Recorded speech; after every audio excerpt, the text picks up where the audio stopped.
Creative सागर presenting joker. कहानी की शुरुआत में हमें गौतम शहर को दिखाया जाता है, जहां सड़क पर एक जोकर को दिखाया जाता है जिसका नाम आथा होता है। वह एक कंपनी के लिए एडवर्टाइजमेंट कर रहा होता है और तभी कुछ बच्चे उसका एडवर्टाइजमेंट बोर्ड लेकर वहां से भाग जाते हैं। आथा उसका पीछा करता है और वह उन बच्चों को पकड़ लेता है, लेकिन वह बच्चे उसका बोर्ड तोड़ देते हैं और साथ ही उसको बुरी तरह से मारते हैं। दरअसल इस शहर का हालत बहुत ज्यादा खराब है। यहाँ लोगों के पास नौकरी नहीं है, पैसे नहीं है और खाने के लिए खाना भी नहीं है। और गौतम शहर का क्राइम रेट भी बहुत ज्यादा है। इसके बाद आथा को दिखाया जाता है जो एक साइकेट्रिस्ट के पास जाता है, जहां वह जोर जोर से हंस रहा होता है। दरअसल उसे न्यूरोलॉजिकल डिसऑर्डर है, जहां पर इंसान अपने दिमाग पर एक अलग ही दुनिया पर रहता है और कभी कभी पेशेंट अपनी असली दुनिया और दिमाग की दुनिया में फर्क नहीं जान पाता। और आथा इस बीमारी की फास्ट स्टेज पर होता है। इस बीमारी में इंसान वैसा बर्ताव नहीं कर पाता जैसा वह फील करता है। इसीलिए आथा जब भी टेंशन में होता है वह जोर जोर हंसना शुरू कर देता है। फिर वह डॉक्टर से बोलता है कि वह एक आर्टिस्ट बनना चाहता था जो लोगों को हंसा सके, लेकिन गौतम शहर जो कि जुर्म का दुनिया बन चुका है, यहाँ पर कुछ भी बनना आसान नहीं है। वह डॉक्टर को अपनी डायरी दिखाता है कि मैं उम्मीद करता हूँ कि मेरी मौत की कीमत मेरी जिंदगी से ज्यादा हो। डॉक्टर को मिलने के बाद आथा और अपने घर आ जाता है, जहाँ पर वह अपनी मॉम के साथ रहता है। इसकी मॉम किसी जमाने में इस शहर का एक मेयर जो कि एक रिच पर्सन है और जिसका नाम है थॉमस वेन, वह उसी के लिए काम करती थी। पर अब उनके पास भी काम नहीं है। आथा अगले दिन जब काम पर जाता है तो उसका दोस्त बोलता है कि मैंने सुना तुमको किसी ने मारा। आथा कहता है कि वह बच्चे थे और यह सुनकर उसका दोस्त बोलता है कि तुम गौतम शहर में अपनी सुरक्षा खुद ही करनी होगी, इसीलिए वह उसे गन देता है।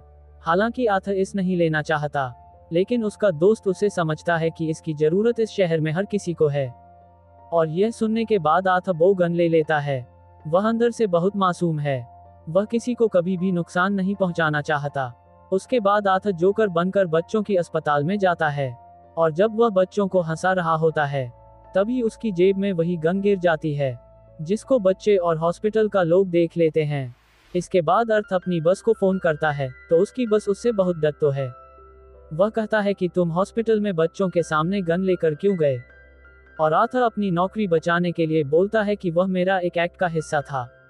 उसका बस उसे कहता है कि तुम किस तरह का एक जोकर हो जो बच्चों के सामने गन दिखाकर उनको हंसाता है। साथ ही वह उसे कहता है कि तुम्हारी दोस्त ने मुझे बता ही दिया, पिछले दिन में तुम उसे एक गन खरीदी थी। दरअसल जिस आदमी ने आथा को गन दी थी वह आथा की बॉस को बता देती है कि वह गन आथा उसे खरीदा था और इसीलिए अर्थ की नौकरी चली जाती है। और आथा दुख और टेंशन में अपनी जोकर की गेटअप पर अपने घर निकल जाता है। और जब वह ट्रेन में होता है तो वहां पर 3 लड़के होते हैं जो कि एक लड़की को परेशान कर रहे होते हैं और को ये देखकर बहुत गुस्सा आता है, इसीलिए बहुत जोर जोर से हंसना शुरू कर देता है, क्योंकि वह अपने अंदर की फीलिंग्स को सही तरीके से लोगों को दिखा नहीं सकता। वह लड़की जहां बैठी होती है वहां से उठकर चली जाती है और उसके बाद वह 3 लड़के आथा के पास आते हैं। वह कहते हैं हमने कोई मजाक नहीं किया। आथा उन्हें समझाने की कोशिश करता है कि मुझे एक बीमारी है, लेकिन वह अर्थर की कोई भी बात नहीं सुनते और इसके बाद वह पूरी तरह से आथा को मारना शुरू कर देते हैं। और यह पल होता है जो आथा 8 साल की सब्र का बांध टूट जाता है। उसके पास जो गन होता है वो उसे उनमें से 2 लड़के को शूट कर देता है और एक लड़का वहां से भागने की कोशिश करता है, लेकिन आथा उसका पीछा करता है और वह उसको मार देता है। इन तीनों को मारने के बाद 8 और को पूरी तरह से रिलैक्स मिलती है। फिर वह भागता हुआ एक पब्लिक वॉशरूम में जाता है। वहां पर वो डांस करना शुरू कर देता है, हालांकि कि वह अपनी दिमाग की दुनिया में पूरी तरह से खो चुका है। आथा जो एक मासूम था, जो किसी को कभी नुकसान नहीं पहुंचना था, और आज गौतम शहर ने उसको एक मुजरिम बना दिया। आथा वहां से उसकी नेबर जो कि एक सिंगल मदर है और वह आथा को पसंद करती है, उसके पास जाता है और वह फिजिकल उसके साथ क्लोज हो जाता है। और वहीं शहर के मेयर थॉमस वेन का टीवी में शो आता है। यहाँ पर उसका इंटरव्यू लिया जाता है और उनसे उन 3 कत्ल के बारे में पूछा जाता है जो आथा ने किए थे। वह तीनों के तीनों इस मेहर की कंपनी में काम किया करते थे। मेयर कहते हैं कि वह एक कामयाबी इंसान थे। अगर आप गौतम शहर में एक अजीब सी लहर उड़ चुकी है। जिसमें सारे के सारे वह लोग जो गरीब है वह अमीरों के खिलाफ हो चुके हैं। इसलिए बहुत सारे लोग उसे आदमी के जो 3 कत्ल किया है उसको सपोर्ट कहते हैं। अगले दिन अर्थर और अपनी साइकेट्रिस्ट के पास जाती है और वहां पर उसे डॉक्टर ने अर्थर को बताती है कि सरकार ने हमारी फंडिंग रोक दी है और इसीलिए ये हमारी आखिरी मुलाकात है। यहाँ पर सरकार को तुम्हारी जैसी लोगों की कोई जरूरत नहीं है, नहीं मेरी जैसी लोगों की। इसके बाद अर्थर को बहुत दुख होता है क्योंकि आप उससे उसकी दिमाग की बीमारी का दवा नहीं मिल पाएगी। आर्थर यहाँ से एक स्टैंड अप कॉमेडी शो के लिए जाता है जहाँ पर उसकी नेबर सोफी भी शो देखने के लिए आई होती है, लेकिन टेंशन की वजह से आर्थर को यहाँ हंसी आना शुरू हो जाता है। वह अपने आप को कंट्रोल नहीं कर पाता और उसका पूरा शो खराब हो जाता है। फिर सोफी के साथ अर्थर यहाँ से बाहर निकल जाता है और तभी एक न्यूज़पेपर में खबर देखते हैं जहाँ की जोकर के चारों तरफ तारीफ होता है। यहाँ पर सोफी कहती है कि जोकर ने जो भी किया बिल्कुल सही किया। वह तीनों के तीनों बहुत बुरे थे, लेकिन उन तीनों जैसे गौतम शहर में अभी भी कहीं हजार लोग बाकी है। और यहाँ पर आर्थर ने देखा है कि लोगों ने जोकर की मास्क पहनना शुरू कर दिया होता है। यह एक तरफ साफ साफ संकेत है कि लोगों जोकर को पसंद करते हैं। उसके बाद आर्थर अपने घर आ जाता है और उसकी घर पर उसकी मॉम की कुछ लेटर पोस्ट के लिए रखा हुआ होता है। इनमें से एक लेटर इस शहर के मेयर थॉमस वेन के लिए भी होता है और आर्थर चुपके से अपनी मॉम का लेटर पढ़ना शुरू कर देता है, जिसमें उसको पता चलता है कि उसकी मॉम और शहर के मेयर के बीच में कभी रिलेशनशिप था। वह उन्हीं की कंपनी में जॉब करती थी और आर्थर उनके नाजायज बेटा है। और आर्थर की मॉम उसे कहती है कि जब मैं मेयर के घर काम कर रही थी तभी हम दोनों को बीच प्यार हुआ था, लेकिन वह समाज की बहुत ऊंचे खानदान से होते हैं और हम नीचे खानदान से, और इसीलिए हमारा मिलन नामुमकिन था और फिर हम दोनों अलग हो गए। मैंने यह बात तुमको छुपाई थी। अब आर्थर ये बात समझ जाता है।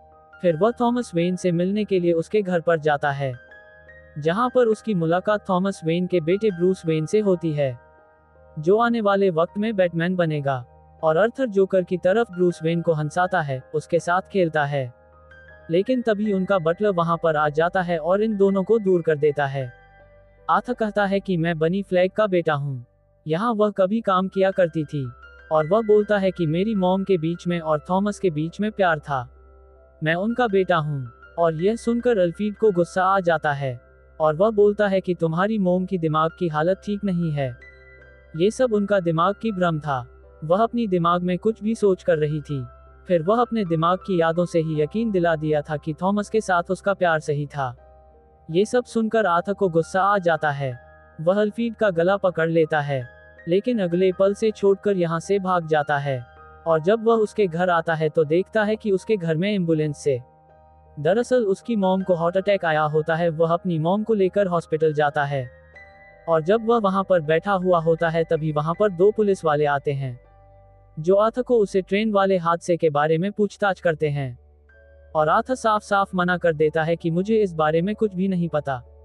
और आर्थर हॉस्पिटल के अंदर चला जाता है, जहां पर उसकी नेबर सोफी, जिसको आर्थर ने प्यार किया होता है, वह उसकी मॉम को देखने आया होता है। तभी टीवी पर एक कॉमेडी शो आता है जो फेमस होता है और उसमें एक आदमी को दिखाया जाता है जिसका नाम फ्रैंकलिन होता है, और इसको आर्थर बचपन से पसंद करता है और वह उसका बहुत बड़ा फैन है। और यहाँ पर फ्रैंकलिन आर्थर की इस वीडियो को चलता है। यहाँ पर आर्थर अपना सही परफॉर्मेंस नहीं दे पाया होता है और वह आर्थर का मजाक उड़ाता है। आर्थर को ये देखकर बहुत गुस्सा आता है, उसे बिल्कुल अच्छा नहीं लगता। आर्थर जब बाहर जाकर देखता है कि शहर का हालत बहुत ज्यादा खराब है और शहर के जितने भी गरीब लोग होते हैं वह अमीरों के खिलाफ हो जाते हैं, और सारे के सारे लोग यहाँ पर जोकर का मास्क पहनकर आए हुए होते हैं, क्योंकि यह जोकर को सपोर्ट कर रहे होते हैं। इसके बाद आर्थर एक प्राइवेट थिएटर के अंदर जाता है, जहां पर वह थॉमस वेन को मिलता है और वह उनको बताता है कि वह उसका बेटा है। उसकी मॉम का नाम पेनी है, जो किसी जमाने में तुम्हारे लिए काम करती थी। थॉमस वेन उसे बताता है कि तुम्हारी मॉम की दिमागी हालत ठीक नहीं थी और मेरी और उसके बीच लव स्टोरी सिर्फ उसकी दिमाग की कहानी है। अगर तुम सारे सच जाना चाहते हो तो तुम उसे अस्पताल में जाओ जहां पर उनका इलाज चल रहा था। आर्थर उनके बात पर विश्वास नहीं करना चाहता था। आर्थर उसे कहता है कि मुझे तुम्हारा कुछ नहीं चाहिए, बस मैं तुमको अपनी गले लगा चाहता हूँ, तुम्हारा प्यार चाहता हूँ। इस बात से थॉमस को गुस्सा आता है और वह इसे पंच मारकर वहां से चले जाते हैं। और अब आर्थर पूरा साथ जानने के लिए उसे अस्पताल में पहुंच जाता है, जहां पर उसकी मॉम का इलाज चल रहा होता है। वहां से वह अपनी मॉम की फाइल को चुरा लेता है, जिसमें उसको पता चलता है कि उसकी मॉम की दिमागी हालत सही नहीं थी। उनका एक बॉयफ्रेंड भी था जो कि उसकी मॉम के ऊपर बहुत जुल्म कर रहा था। बाद में उसे अरेस्ट कर लिया गया और जेल में उसकी मृत्यु हो गई। साथ ही उसको ये पता चलता है कि उसकी मॉम ने उसकी गोद लिया था। उसकी मॉम की दिमागी हालत ठीक नहीं थी, इसीलिए वह आर्थर को बचपन में बहुत टॉर्चर करती थी। पुलिस को आर्थर उसे घर में मिला था, जहां पर उसके साथ बहुत ज्यादा टॉर्चर किया गया था और उसके शरीर में बहुत चोट लगी थी। और आर्थर सच जाने के बाद पूरी तरह से टूट जाता है और वो अपने नियबॉय की घर सोफी के घर चले जाता है। सोफी उसे घर के अंदर देखकर पूरी तरह से हैरान हो जाती है। वह पूछता है कि तुम मेरे घर के अंदर क्या कर रहे हो। यहाँ पर पता चलता है कि सोफी कभी आर्थर हमसे मिला नहीं, वह कभी उससे प्यार करती ही नहीं। ये सब आर्थर किया की दिमाग की सोच है। वह अपने आप को ये यकीन दिला चुका होता है कि सोफी उससे प्यार करती हैं। सोफी उसे अपने घर से निकाल देती है और अब आर्थर पूरी तरह से टूट जाता है। उसकी दिमागी हालत पूरी तरह से खराब हो चुका है। वह हॉस्पिटल जाता है और अपनी मॉम को तकिया दबाकर मार देता है। इसके बाद वह घर वापस आ जाता है। अगली सुबह दिखाया जाता है कि आर्थर तैयार हो जाता है। दरअसल आज वह उस लाइव शो में जा रहा होता है, जो लाइव शो में उसका वीडियो दिखाकर उसकी बेइज्जती हुई थी। वो शो बहुत ही फेमस हो गया था, इसीलिए आज खुद आर्थर को वहां से इनवाइट किया गया है। अब वह जब तैयार होने वाला होता है, तब उसके साथ काम करने वाले 2 आदमी वहां पर आ जाते हैं। इसमें से वह भी एक होता है जो आर्थर को गंदी थी और आर्थर उसे आदमी को मार देता है, जबकि वह अपनी दूसरे साथी को छोड़ देता है। वह कहता है कि तुमने हमेशा मुझे से अच्छी से बात की। अब आर्थर पूरी तरह से जोकर के गेट अप पर आ जाता है और वो नाचता गाता हुआ सीढ़ियों से नीचे उतरता है। तभी वहां पर वह 2 पुलिस वाले आ जाते हैं, जो पहले आर्थर को सवाल पूछ रहे थे। वह आर्थर को रुकने के लिए बोलते हैं। तभी आर्थर वहां से भाग जाता है और दोनों पुलिस वाले उसका पीछा कर रहे हैं। आर्थर ऑफ ट्रेन के अंदर चले जाता है, जहां पर दोनों पुलिस वाले वहां पर आए हुए होते हैं और पुलिस वाले देखते हैं कि ट्रेन के अंदर जितने भी लोग होते हैं वह सब जोकर की मास्क लगाकर होते हैं। और जब पुलिस वाले लोगों को पीछे हटाते हैं, तभी एक आदमी को गोली लग जाता है। इस वजह से सारे लोग भड़क जाते हैं और वह उन पर हमला कर देते हैं। मौका देखकर आर्थर वहां से निकल जाता है और वह फ्रैंकलिन की शो में पहुंच जाता है। वह फ्रैंकलिन को कहता है कि तुम मुझे जोकर की नाम से इंट्रोड्यूस करना। शो शुरू होने से पहले ऐसी होता है। आर्थर जोकर की बेस में इंट्रोड्यूस होता है और वह नाचता है, गाता है, लोगों को हंसाता है। लेकिन उसके बाद वह बताता है कि उसे रात जो ट्रेन में 3 लोग की मर्डर हुई थी, वह मर्डर वह खुद किया है। लेकिन उनके जगह मेरा वहां पर मर्डर हो जाता तो मेरे बारे में कोई बात नहीं करता। आज उन तीनों की मर्डर का बात इसीलिए होता है क्योंकि वह समाज की ऊंचे खानदान से होते हैं, जो शहर की मेयर की कंपनी में काम कर रहे थे। और थॉमस वेन उनके बारे में टीवी पर आकर बोले और उनके लिए दुख प्रकाश किया और इसीलिए आज यह एक मुद्दा बन गया है। और तुम भी उन्हीं लोगों में से हो। पिछले शो में तुम मेरा टैब चलाकर मेरा मजाक उड़ाया और जब वह शो बहुत फेमस हो गया तो तुम अपने फायदे के लिए मुझे यहाँ पर बुलाया। फ्रैंकलिन यहाँ पर आर्थर को ब्लेम करता है, कहता है कि तुम्हारी वजह से शहर में लड़ाई शुरू हो चुकी है, कोई लोगों की मौत हो गई, तुम्हारी वजह से 2 पुलिस वाले घायल हो चुके हैं, वह अभी आईसीयू में है। तभी आर्थर बोलता है, तुम्हें नहीं पता, जब एक ऐसी इंसान को जो दिमाग की रूप से बीमार है, समाज उसे पूरी तरह से नकार देता है, उसे पूरी तरह से छोड़ देता है और उसका पूरा मजाक उड़ाता है, तो उसे कैसा लगता है। फ्रैंकलिन को आर्थर की बातों पर बहुत गुस्सा आता है। वह कहता है कि पुलिस को बुलाओ और आर्थर उसे वहां पर गोली मारकर मार देता है। इसके बाद ये दिखाया जाता है कि जोकर को पुलिस ने अरेस्ट करके गाड़ी से ले जा रहे होते हैं। तभी वहां पर जो जोकर को सपोर्ट करते हैं उसे लोग आकर पुलिस के गाड़ी को एम्बुलेंस से टक्कर मार देते हैं। वह आर्थर को बाहर निकलते हैं और इसके बाद आर्थर और गाड़ी के ऊपर खड़े होकर अपना जोकर वाला डांस करता है और नीचे सारे सभी लोग उसे सपोर्ट कर रहे होते हैं। यानी कि जोकर अब गौतम शहर का हीरो बन चुका होता है। वहीं गौतम शहर जहां चारों तरफ दंगा चल रहे होते हैं, उस्मान से थॉमस वेन अपनी बीवी और बच्चों को लेकर किसी भी तरह से वहां से निकलना चाहते हैं कि तभी एक आदमी वहां जाकर थॉमस वेन और उसकी पत्नी को गोली मार देता है। और वहीं पर उन दोनों की मृत्यु हो जाती है और ब्रूस वेन अनाथ हो जाता है। अंत में दिखाया जाता है कि आर्थ जोर जोर से हंस रहा होता है। वह एक मेंटल हॉस्पिटल में होता है। उसके सामने उसकी साइकाइट्रिक्स होते हैं, जो आर्थ से पूछता है कि तुम हंस क्यों रहे हो। आर्थ कहता है कि मुझे एक जोक याद आ गया था, पर तुम्हें समझ में नहीं आएगा।